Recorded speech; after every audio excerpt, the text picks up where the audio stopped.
ತಾನೆ ಬನ್ನಿ, ಬೇಡೆ ಅಂತೂ ತೊಲಗ್ತು. ಅವನು ಯಾವಾಗ ಹೋಗ್ತಾನೋ ಇಲ್ಲೋ ಅದ ಒಂದು ಚಿಂತೆ ಆಗ್ಬಿಟ್ಟಿತ್ತು.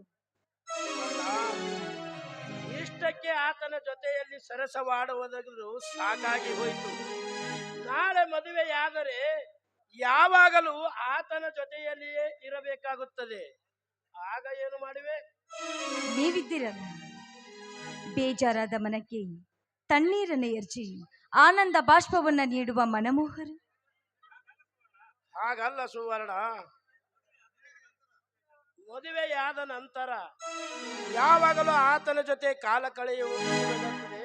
ಅದಕ್ಕೆ ಅಂದ್ರೆ ನೋಡು ಸುವರ್ಣ, ನಿನ್ನ ಕೈ ಹಿಡಿದು ಹೋಗಬೇಕೆಂದಿರುವ ಆ ನಿನ್ನ ಗಂಡ ಸುನೀಲ, ಆತನ ತಂದೆ ರಾಮಜ್ಜ ಹಾಗೂ ಆತನ ಅಣ್ಣ ಬಸವರಾಜನ ಕಣ್ಣು ತಪ್ಪಿಸಿ ನಿಮ್ಮ ಮನೆಗೆ ಬಂದರೆ ಮುಂದೆ ನನ್ನೇನು ಗತಿ?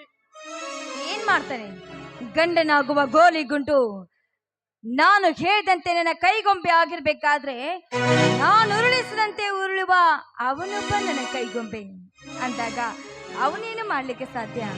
ಈಗಾಗ್ಲೇ ಅಣ್ಣ ಅತ್ತಿಗೆಯರ ಮೇಲೆ ಸಂಶಯದ ಬೀಜವನ್ನ ಬಿತ್ತಾಗಿದೆ. ಆದಷ್ಟು ಬೇಗ ಅವರ ಅಣ್ಣ ಅತ್ತಿಗೆನ ಮನೆಯಿಂದ ಹೊರದೂಡಿಸಿ ಇವನನ್ನ ಬೀದಿ ಬೀದಿ ತಿರುಗುವಂತೆ ಮಾಡಿ ಆಮೇಲೆ ನಾವಿಬ್ರು ಹಾಯಾಗಿರ್ಬೋದು ಅಣ್ಣ ತಂಗಿಯರ ವೇಷದಲ್ಲಿ. ಮೆಚ್ಚಿದೆ ಸುವರ್ಣ ಈ ನಿನ್ನ ಗುಣಕ್ಕೆ.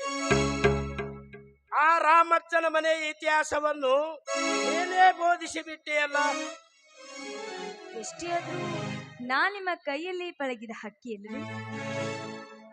ಸುವರ್ಣ, ನಾಳೆ ನಿನ್ನ ಕೃತಕ ಮದುವೆ.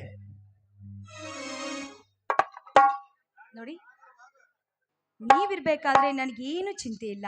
ನಿಮ್ಮ ಇಚ್ಛೆ ಅನುಸಾರವೇ ಆಗ್ಲಿ.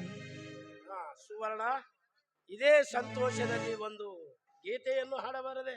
ಆಯ್ತು, ನಿಮ್ಮ ಇಷ್ಟದಂತೆ ಆಗ್ಲಿ.